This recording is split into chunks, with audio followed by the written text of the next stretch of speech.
السلام علیکم دوستو، اردو داستان چینل پر خوش آمدید۔ معزز سامعین حضرات، آئیے سنتے ہیں اردو ناول انتقام قسط نمبر 127۔ معزز سامعین، آپ سے امید کی جاتی ہے کہ ویڈیو کو لائک کریں، چینل کو بھی سبسکرائب کر لیں۔ شکریہ۔ میں ٹھیک ہوں، سب واپس اندر چلیں۔ سرمد کے ہیلمٹ کے اڑتے پرخچوں، نیچے گرتے وجود اور خون کی سرخی نے اس منظر میں بجتی فون کی گھنٹی کی آواز کے ساتھ پورے منظر کو ساکت کر دیا تھا۔ اس منظر کو دوبارہ متحرک کرنے والی آواز بھی سرمد کی تھی۔ وہ خوش نصیب ثابت ہوا تھا۔ جس گولی نے اس کے سر پر موجود ہیلمٹ کے پرخچے اڑا کر رکھ دیے تھے، وہ محض اس کے کان کو بوسہ دیتے گزری تھی، اور گولی کے اس بوسے نے ہی اچھا خاصا خون جاری کر دیا تھا۔ اندر آ کر کچھ لوگ اس کے زخم کی دیکھ بھال لگ گئے، جبکہ سونے نے مستقل مزاجی سے بجتے فون کا ریسیور اٹھا لیا۔ ماس بھی لپک کر دوسرے سائڈ تک جا پہنچا۔ بہت خوب، بڑی رونق لگا رکھی ہے تم لوگوں نے۔ میں دور بیٹھا بھی بہت انجوائے کر رہا ہوں، لیکن میرے خیال میں اب کچھ سنجیدہ باتوں کا وقت آ گیا ہے۔ ڈیوڈ کی کھرکھراتی آواز میں ان کے لیے مذاق بھی تھا اور تنبیہ بھی۔ ہم بھی سنجیدہ بات کرنا چاہتے ہیں، اس لیے بہتر ہے کہ خامخواہ کا تماشا کرنے کے بجائے سیدھے اپنی شرائط بتاؤ۔ چند ثانیے قبل ہونے والے واقعے کے اثرات ابھی تک ماس کے دل و دماغ پر تھے، اس لیے سونیا کے کچھ بولنے سے قبل ہی وہ تیز لہجے میں بول اٹھا۔ اوہ ماس ڈارلنگ، سنا ہے تم نے میڈم ایکس کو ناک کو چنے چبوا دیے ہیں، اور وکٹر جیسے شاطر کی موجودگی کے باوجود اس کے قابو بھی نہیں آئے۔ تمہارے اتنے قصے سن کر تم سے ملاقات کا بہت شوق تھا، اور دیکھو ایک اتفاق نے یہ شوق بھی پورا کروا ہی دیا۔ قسمت خود گھیر کر تمہیں میری کچھار تک لائی ہے۔ ماس کے غصیلے لہجے کے مقابلے میں اس کے انداز میں شوخی تھی۔ کچھار نہیں، بل ہے، یہ بزدل چوہوں کا بل، جن کے اندر سامنے آ کر لڑنے کی ہمت نہیں اور چھپ چھپ کر وار کرتے ہیں۔ ماس کو اس کی یہ شوخی ذرا نہ بھائی اور تند لہجے میں بولا۔ ماس اپنے ساتھیوں کے بارے میں بات کرنا چاہتا ہے ڈیوڈ۔ تم نے میرے اور اس کے لیے چوائس دی تھی کہ ہم یا تو موت کو قبول کر لیں یا اس زندگی کو جو تم ہمارے لیے منتخب کرو گے۔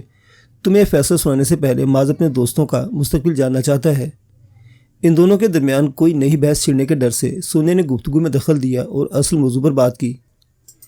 سوچا تو یہی تھا کہ ان سب کو نرک پہنچا کر انڈین پولیس کو آتنک وادیوں کے ٹھکانے لگانے کا کریڈٹ دلوا دیں گے، لیکن ابھی جو ماس کی ان سے محبت دیکھی ہے تو کچھ اور سوچنے پر مجبور ہو گیا ہوں۔ اس کی منحوس آواز میں مکاری کوٹ کوٹ کر بھری ہوئی تھی۔ کیا سوچا ہے تم نے؟ سونے نے ماس کو خاموش رہنے کا اشارہ کیا اور خود بات کو آگے بڑھایا۔ سوچا ہے کہ دوستوں کو دوست کے ساتھ رکھتے ہیں اور انہیں بھی وہ سارے مزے کرواتے ہیں جو تم لوگ کرنے والے ہو۔ وہ گویا کسی بہترین تفریح کے خیال سے لطف لے رہا تھا، اور یہ تو وہ اپنی پہلی کال میں بتا چکا تھا کہ انہیں جو زندگی ملنے والی ہے وہ بے حد اذیت ناک ہوگی۔ اس لیے اس کا جواب سن کر ماس کا چہرہ سوت گیا۔ ہمارے ساتھیوں میں ایک کمزور لڑکی اور معصوم بچہ بھی شامل ہے۔ میں چاہتا ہوں کہ اور کسی کے لیے نہ صحیح، ان دونوں کے لیے کوئی گنجائش نکال لی جائے اور ان سے کچھ نرمی برتی جائے۔ موقع کی نزاکت کو سمجھتے ہوئے اس نے اپنے غصے پر قابو پایا اور قدر عاجزی سے درخواست کی، کیوں نہیں؟ تمہاری یہ فرمائش بالکل پوری ہو سکتی ہے۔ ہم بچے اور اس کی ماں کو یہاں زندہ چھوڑ دیں گے۔ ماں کچھ دن انڈین پولیس کا دل بہلانے کے کام آ جائے گی، پھر اس پر کورٹ میں پاکستانی جاسوسہ ہونے کی حیثیت سے کیس چلائیں گے۔ اور رہا بچہ، تو بچے کا کیا مسئلہ؟ بچہ جیل میں رہے یا اناتھ آشرم میں لوٹ پوٹ کر بڑا ہو ہی جائے گا۔ اس نے سجل اور اعظم کے مستقبل کا وہ نقشہ کھینچا کہ ماز ہونٹ بھیج کر رہ گیا۔ لگتا ہے مسٹر ماز کو میری آفر پسند نہیں آئی۔ شارتی ڈیوڈ کے لیے اس کی کیفیت کا اندازہ لگانا مشکل نہیں تھا۔ اس آفر کو کرنے سے بہتر ہے کہ تم صاف انکار کر دیتے۔ ماز سمجھ گیا کہ وہ اس کی درخواست قبول نہیں کرنا چاہتا۔ میں مقابل کی کمزوریوں کو نظر انداز کر دینے کا بالکل بھی قائل نہیں۔ یہ پیاری پیاری حسین کمزوریاں تو آگے چل کر بڑے کام آنے والی ہیں۔ اس نے اپنے الفاظ میں جتا دیا کہ وہ سجل کی اہمیت کو سمجھتا ہے۔ اس موقع پر ماز نے خاموشی اختیار کر لینا ہی مناسب سمجھا۔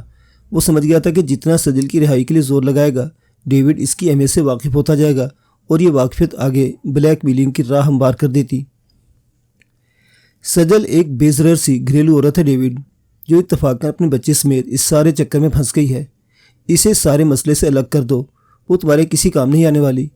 سونے نے بھی اپنے تائیں ڈیوڈ کو قائل کرنے کی کوشش کی۔ تم تو ہم سے واقف ہو ڈارلنگ، ہم چاہیں تو پتھروں سے بھی کام لیں گے۔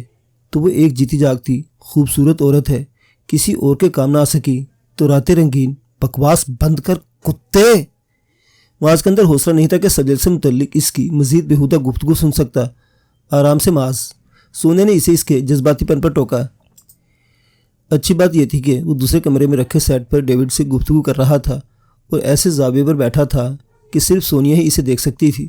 باقی ساتھی صرف وہی ایک طرفہ گفتگو سن پا رہے تھے جو سونیا ڈیوڈ سے کر رہی تھی، ورنہ ممکن تھا کہ معاذ کے جذباتی لب و لہجے سے عالم شاہ بھی صورتحال کو بھانپ لیتا اور اس کی طرف سے بھی کوئی ایسا رد عمل ظاہر ہو جاتا جو ڈیوڈ کی ناراضگی کا سبب بنتا۔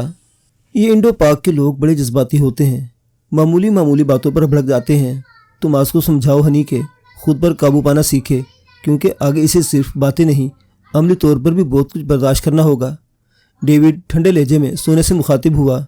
میرے خیال میں ہم ان باتوں کو رہنے دیتے ہیں ڈیوڈ، ہم یہاں تمہارے رحم و کرم پر ہیں اور ہونا وہی ہے جو تم چاہتے ہو، اس لیے یہ چوائس دینے اور خواہشات پوری کرنے کے ڈرامے بند کرو اور وہ کر گزرو جو کرنا چاہتے ہو۔ اس بار سونیا نے اس سے دو ٹوک بات کی۔ تم کتنی سمجھدار ہو بیبی، لیکن افسوس کہ تم نے ہمارا ساتھ چھوڑنے کا احمقانہ قدم اٹھایا۔ بہرحال ابھی تو تم لوگ ویٹ کرو، میرا فیصلہ جلد تم تک پہنچ جائے گا۔ ڈیوڈ نے یکدم ہی سلسلہ منقطع کر دیا۔ کیا طے ہوا؟ ریسیور رکھ کر سونیا اور معاذ سب کے درمیان بیٹھے تو پہلا سوال وکی کی طرف سے آیا۔ ہمارے پاس کوئی اختیار نہیں ہے، جو کچھ طے کرنا ہے انہوں نے ہی کرنا ہے، معاذ نے واضح صورتحال بیان کی۔ وہ ہمیں اس بنگلے میں مکمل طور پر بے بس کر چکے ہیں، نہ ہم یہاں سے نکل سکتے ہیں اور نہ ہی کسی سے رابطہ کر سکتے ہیں۔ میں نے چیک کیا ہے، یہاں موبائل پر سگنل بھی نہیں آ رہے۔ وکی نے نئی اطلاع دی۔ مجھے یقین ہے کہ اب یہ لینڈ لائن نمبر بھی مردہ ہو چکا ہوگا، اس سے یہ سوچنا بیکار ہے کہ ہم کسی صورت بچ کر نکل سکتے ہیں یا کسی کو اپنی مدد کے لیے بلا سکتے ہیں۔ ہمیں اب فرار کی ترکیبیں سوچنے کے لیے خود کو ذہنی طور پر ان حالات کے لیے تیار کرنا ہوگا جو آگے پیش آ سکتے ہیں۔ سونے نے صورتحال کی وضاحت کی۔ تم سجل کے حوالے سے اس سے کچھ کہہ رہی تھی، کیا وہ اسے اور اعظم کو کوئی رائے دینے کے لیے تیار ہوا؟ عالم شاہ نے موہوم سی امید کے سہارے سوال کیا۔ وہ ایک بھائی تھا اور خود سے بھی زیادہ بہن اور بھانجے کے لیے فکر مند تھا۔ نہیں، وہ کسی رائے کے لیے راضی نہیں ہوا۔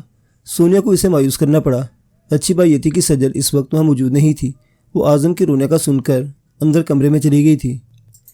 ٹھیک ہے یارو، جب کچھ نہیں ہو سکتا تو کچھ کھانا پینا کر لیتے ہیں، پتہ نہیں آگے ظالم پیٹ بھر روٹی کھلائیں گے بھی یا نہیں۔ جارو نے بوجھل فضا میں ایک الگ ہی مسئلہ اٹھایا اور پھر ایک کونے میں دب کے انوپ اور ہاشو سے مخاطب ہوا۔ چلو اشتونگڑو، بڑی دیر آرام کر لیا تم نے، اب ذرا کچن میں چل کر میرے ساتھ روٹی شوٹی کا تو انتظام کراؤ۔ اچھا صاحب، انوپ کی طرف سے پہلے جواب آیا۔ بدلتی ہوئی صورتحال کے ساتھ ساتھ اس کی تراری بھی دم توڑنے لگی تھی۔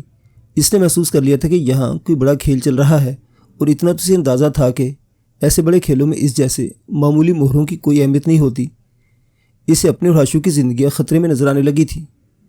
جب تک کھانا تیار ہو رہا ہے میں اندر سجل کے پاس جا کر آرام کرتی ہوں۔ سونیا مزید وہاں سے بچنا چاہتی تھی، اس لیے بہانہ بنا کر اٹھ گئی اور ہلکی سی دستک دے کر سجل کے زیر استعمال کمرے میں داخل ہوئی۔ سجل جو اعظم کو فیڈ کروانے کے بعد اس کے کپڑے تبدیل کروا رہی تھی، اسے دیکھ کر مسکرائی۔ کیسی ہو سجل، طبیعت تو ٹھیک ہے نا تمہاری؟ سونیا نے بیڈ کے پائنتی پر بیٹھتے ہوئے اس سے پوچھا۔ تھوڑا سا سر میں درد ہو گیا، لیکن اب پین کلر لینے سے بہتر ہے، اس نے دھیرے سے بتایا اور اعظم کی شرٹ کے بٹن انہماک سے بند کرنے لگی۔ سونیا اس کی حرکت کرتے ہاتھوں اور سبھی چہرے کو انہماک سے دیکھنے لگی۔ ایسے کیا دیکھ رہی ہو؟ سجل نے اس کے دیکھنے کو محسوس کیا۔ دیکھ رہی ہوں کہ تم نے ایسا کیا کیا ہے جو تمہیں دنیا کی سب عورتوں سے منفرد بناتا ہے۔ سونیا کے دل کی حسرت اس کی زبان پر آ گئی۔ ایسی تو کوئی بات نہیں، میری جیسی تو بہت ہیں۔ ہاں، تمہارے جیسا حسن نایاب ہوتا ہے اور کہیں کہیں ہی دکھائی دیتا ہے، سجل نے جواباً سچائی سے کام لیا۔ نہیں، تم میں کچھ اور بات ہے، جبھی تو۔ سونیا نے عین وقت پر اپنا جملہ ادھورا چھوڑ دیا۔ کیا جبھی تو؟ وہ اعظم پر سے توجہ ہٹا کر پوری طرح سونے کی طرف متوجہ ہوئی۔ کچھ نہیں، میں کچھ دیر آرام کروں گی، کھانا تیار ہونے کا پیغام ملے تو مجھے جگا دینا۔ اس نے سجل کو ٹالا اور آنکھوں پر ہاتھ رکھ کر بستر پر دراز ہو گئی۔ وہ سجل سے کیسے کہتی کہ ہوشربا حسن کے باوجود وہ معاذ کی نظر سے محروم ہے، جسے وہ سجل کے حضور جھکائے رکھتا ہے، تب بھی اس میں جذبات کا سمندر ٹھاٹھے مارتا دکھائی دیتا ہے۔ ٹھیک ہے، تم سو جاؤ، میں اسے باہر سرمت کے حوالے کر دیتی ہوں، یہ اپنی نیند پوری کر چکا ہے اور اب کھیلنے کے موڈ میں ہے۔ وہ اعظم کو لے کر باہر نکل گئی۔ ان حالات میں سونیا کو نیند آنا تو ممکن نہیں تھا، لیکن آنکھیں موندے لیٹی رہی۔ اس نے سجل کا واپس کمرے میں آنا اور احتیاطی چیزوں کا سمیٹنا بھی محسوس کیا، لیکن آنکھوں پر سے ہاتھ نہیں ہٹایا۔ باہر کھانے کے لیے بلا رہے ہیں۔ لیٹے لیٹے وہ نیم غنودگی میں چلی گئی جب سجل نے ہولے سے اس کا بازو ہلا کر پکارا۔ وہ اٹیچ باتھ روم میں منہ ہاتھ دھو کر سب کے درمیان پہنچی تو کھانا لگ چکا تھا۔ سبھی بہت دیر سے بھوکے تھے، اس لیے تناؤ کے باوجود کچھ نہ کچھ حلق سے اتار لیا۔ تمہارا کیا حال ہے؟ کھانے کے بعد اس نے سرمت سے دریافت کیا۔ ٹھیک ہوں، تھوڑا سا بخار ہو گیا تھا لیکن گولی کھانے سے وہ بھی اتر گیا، اس نے مسکرا کر جواب دیا۔ یہاں کچھ گھٹن گھٹن سی محسوس نہیں ہو رہی؟ کھانے کے بعد سب ذرا ڈھیلے ڈھالے ہو کر بیٹھ گئے جب معاذ نے رائے بدل لینے والے انداز میں پوچھا۔ نہیں تو مجھے تو ایسا نہیں لگ رہا، عالم شان نے اختلاف کیا۔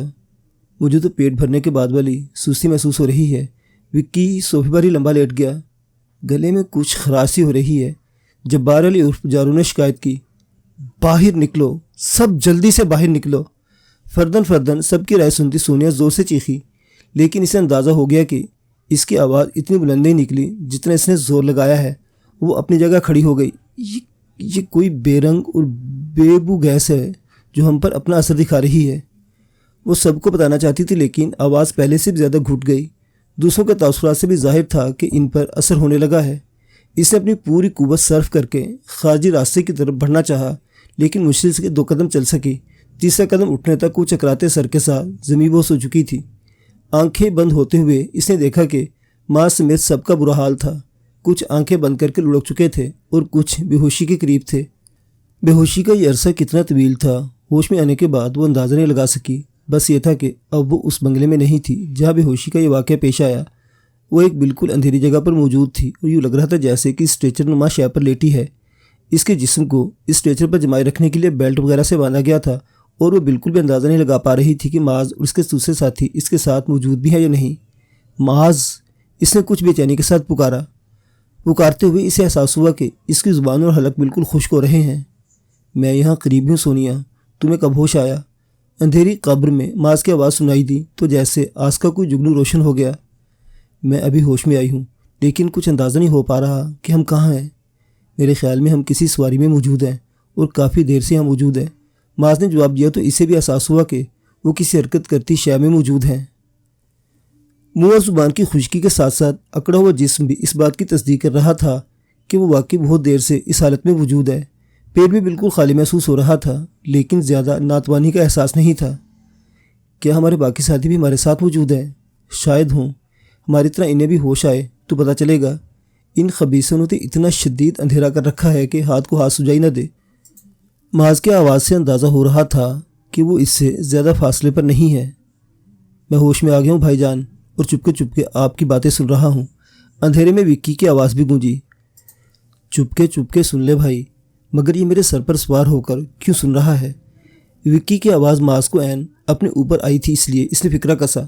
سب دشمنوں کی مہربانی ہے جناب، ان کا جس کو جہاں جی چاہے فٹ کر دیا ہے۔ وقاص نے حقیقت گوش گزار کی۔ آپس میں میری اس گفتگو سے ان پر واضح ہو گیا کہ جگہ کی تنگی کے باعث اوپر نیچے برتھوں کی طرح کوئی سیٹ اپ ہے جس میں انہیں ایڈجسٹ کیا گیا ہے۔ اس سیٹ اپ کی وجہ سے امید کی جا سکتی تھی کہ باقی ساتھی بھی ان کے ساتھ ہی اس سواری میں موجود ہیں۔ وہ تینوں باقیوں کی نسبت زیادہ مضبوط قوا کے مالک ہونے کی وجہ سے ذرا جلدی ہوش میں آ گئے تھے۔ دشمن صحیح پر حفظ مراتب کا خیال تو رکھنا چاہیے تھا۔ یہ بھی کوئی انصاف ہے کہ رشتے اور عمر دونوں میں چھوٹے بندے کو اوپر جگہ دے دی اور ہمیں اس کے نیچے لگا دیا۔ معاذ نے یوں اعتراض کیا جیسے اس صورتحال پر سخت بدمزہ ہوا ہو، لیکن حقیقت اس کے برعکس تھی۔ اس طرح کی ہلکی پھلکی گفتگو کر کے وہ اپنے اور اپنے ساتھیوں کا دھیان بٹانے کی کوشش کر رہا تھا تاکہ اس متحرک اندھی قبر میں نامعلوم سمت میں جاری سفر اعصاب کو متاثر نہ کرے۔ کیا پتہ انہوں نے سوچا ہو کہ یہ جو سرکس کا جوکر ہے، اسے اونچی چھلانگیں لگانے اور اوپر تنی رسی پر چلنے کی عادت ہے تو اسے اوپر ہی رکھ دیتے ہیں ورنہ نیچے بے چین رہے گا۔ وکی فضول گوئی میں اس کا بھرپور ساتھ دے رہا تھا۔ یہ وجہ ہے تو ان لوگوں کو معاف کیے دیتا ہوں، ویسے بھی مجبوری ہے کہ یہ جوکر اب میری بہن کا شوہر بن چکا ہے۔ معاذ نے شوخ لہجے میں سے جواب دیا۔ اسی وقت انہوں نے محسوس کیا کہ ہموار راستے پر دوڑتی گاڑی کسی ناہموار راستے پر آ گئی ہے۔ پرسکون چلتی گاڑی کو ہچکولے سے لگنا شروع ہو گئے۔ ابتدا میں ہچکولے معمولی تھے لیکن رفتہ رفتہ ان میں اضافہ ہوتا جا رہا تھا۔ ان مستقل ہچکولوں کا یہ اثر تھا کہ جو اب تک بے ہوش تھے آہستہ آہستہ جاگنا شروع ہو گئے تھے اور اپنے اپنے انداز میں اپنے تاثرات کا اظہار کر رہے تھے۔ ہم کہاں ہیں اور یہ ہمارے ساتھ کیا ہو رہا ہے؟ سوئے ہوں میں سے سب سے پہلے جاروں نے حیرت کے اس اظہار کے ساتھ اپنے جاگنے کا اعلان کیا۔ اس وقت تم سے پرانی پاکستانی فلموں کی اس ہیروئن کی فیلنگ آتی ہے جو ایک تو پہلے مکمل دیکھے بغیر بے ہوش ہو جاتی ہے اور جب ہوش میں لایا جائے تو آنکھیں پٹ پٹا کر ادھر ادھر دیکھ تو ایسے پریشانی سے میں کون ہوں اور کہاں ہوں جیسے سوال کرتی ہے، جیسے زمین پر بے ہوش ہونے کے بعد سیدھے مریخ پر آنکھ کھلی ہو۔ ہچکولے اتنے شدید ہو چکے تھے کہ بات کرنے میں بھی دشواری ہو رہی تھی، پھر بھی ماس نے اسے پورا لیکچر دے ڈالا۔ ویسے اچھی بات یہ تھی کہ وہ بیلٹوں کی مدد سے اپنی جگہ بندھے ہوئے تھے، ورنہ ان شدید جھٹکوں میں ادھر ادھر لڑک کر زخمی ہو سکتے تھے۔ اعظم، میرا اعظم کہاں ہے؟ ابھی وہ خاموش ہوا تھا کہ اندھیرے میں سجل کی وحشت اور کرم میں ڈوبی آواز سنائی دی۔ یہی ہوگا سجل، سب کو علیحدہ جگہوں پر باندھا گیا ہے۔ اعظم بھی تمہارے آس پاس ہی ہوگا، بچہ ہے نا، ہو سکتا ہے ہوش میں آنے میں اسے بڑوں سے زیادہ وقت لگے۔ عالم شاہ نے اسے تسلی دینے کی کوشش کی، لیکن اس کی آواز کی کپکپاہٹ بتا رہی تھی کہ وہ خود اندیشوں کا شکار ہے۔ وہ نہیں ادا سائیں، وہ ہوتا تو مجھے اس کے ہونے کا احساس ہو جاتا، اس کی خوشبو آ جاتی مجھے۔ عالم شاہ کی تسلی کے باوجود اس کی وحشت میں کمی نہیں آئی تھی، اور یہ وحشت ہی تھی جس نے اس جیسی لڑکی کا خود پر سے کنٹرول ختم کر دیا اور دیوانہ وار اعظم اعظم کرتی بیٹے کو پکارنے لگی۔ اس کے لہجے کی تڑپ اور وحشت نے ماس کے اندر تیش کی ایسی لہر دوڑائی کہ اس نے خود کو بیلٹوں سے جکڑ نکالنے کے لیے جسم کا سارا زور لگا دیا۔ یکدم ہی گاڑی میں بھونچال سا آ گیا، سب کے حلق سے بے ساختہ چیخیں بلند ہوئی، اور اس ادراک نے کہ گاڑی ڈرائیور کے کنٹرول سے نکل کر ڈھلوان سطح پر لڑکتی جا رہی ہے، اوسان خطا کر دیے۔ جانا ضروری ہے کیا؟ وہ آنکھوں میں ڈھیروں خوف لیے یوں جانے والے سے پوچھ رہی تھی جیسے اسے روک لینا چاہتی ہو، لیکن یہ بات کہنے کی ہمت نہ ہو۔ ضروری نہ ہوتا تو میں اپنی بیٹی کو زبان پر سوال لانے کی زحمت ہی نہ دیتا۔ وہ اس سے نرمی سے مخاطب تھا، لیکن آج بنا پیے ہی سرخ انگارہ ہو جانے والی آنکھوں میں غم و غصے کا جو آتش فشاں دہک رہا تھا، اس کی تپش آس پاس کھڑے نفوس محسوس کر سکتے تھے۔ آپ کے بغیر میں خود کو غیر محفوظ محسوس کروں گی۔ وہ عالم اضطراب میں اپنی دونوں ہتھیلیاں آپس میں مسل رہی تھی۔ میں تم لوگوں کی حفاظت کا پورا انتظام کر کے جا رہا ہوں۔ اول تو یہاں تک کسی کی رسائی کا امکان نہیں، لیکن اگر کوئی آ ہی گیا تو میرے آدمی استقبال کے لیے موجود ہوں گے۔ میرے وکی کی امانت ہو تمہاری جان میرے لیے اپنی جان سے زیادہ قیمتی ہے۔ گھمبیر لہجے میں سچائی تھی، لیکن کوئی نہیں، بس اب جانے دو انہیں۔ چھوٹی بچی تو نہیں ہو اس طرح ضد کر رہی ہو۔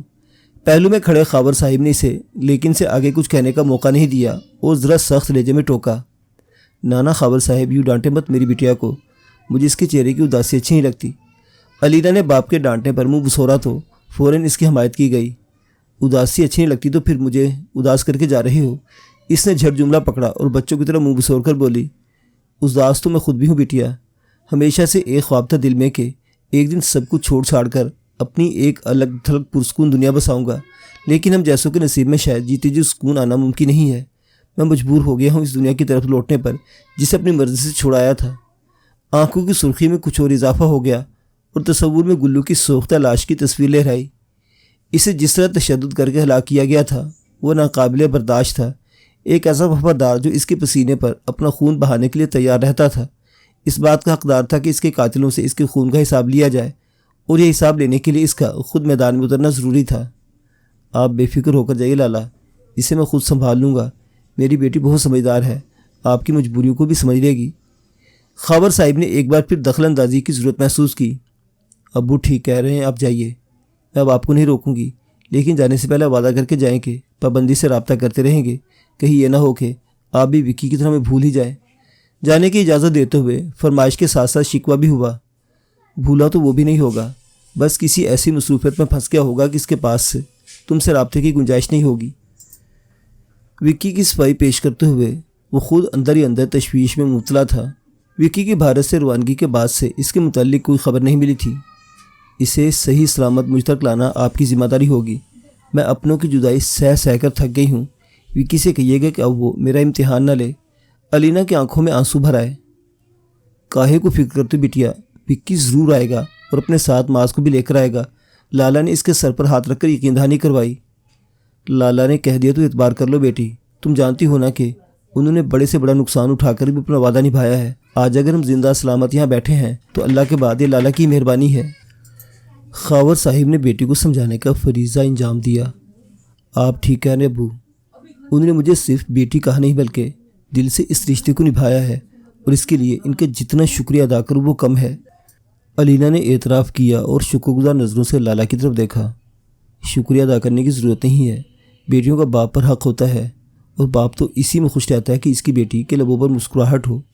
لالا کے الفاظ نے علینا کو ازحد متاثر کیا اور نم آنکھوں کے ساتھ چہرے پر مسکراہٹ سجاتے ہوئے بولی، آپ کی بیٹی اس امید پر اپنے لبوں پر مسکراہٹ سجا کر آپ کو رخصت کر رہی ہے کہ جب آپ واپس آئیں گے تو آپ کے سنگ اس کی خوشبو کا خزانہ موجود ہوگا۔ انشاءاللہ ایسا ہی ہوگا۔ لالہ نے بھی دل سے وعدہ کیا اور خاور صاحب سے الوداعی معانقہ کر کے سفر کے لیے قدم آگے بڑھائے۔ کچھ فاصلے پر وہ وفادار خدمتگار سامان شانوں پر لادے پتھریلے راستے پر منتظر کھڑے تھے جنہوں نے اس کے ساتھ سفر پر جانا تھا، سفر جو مشکل اور دشوار گزار تھا اور جس کے اختتام پر بھی کئی ہنگامے اس کے منتظر تھے۔ معزز سامعین حضرات، یہ داستان ابھی جاری ہے، بقیہ واقعات اگلی قسط میں۔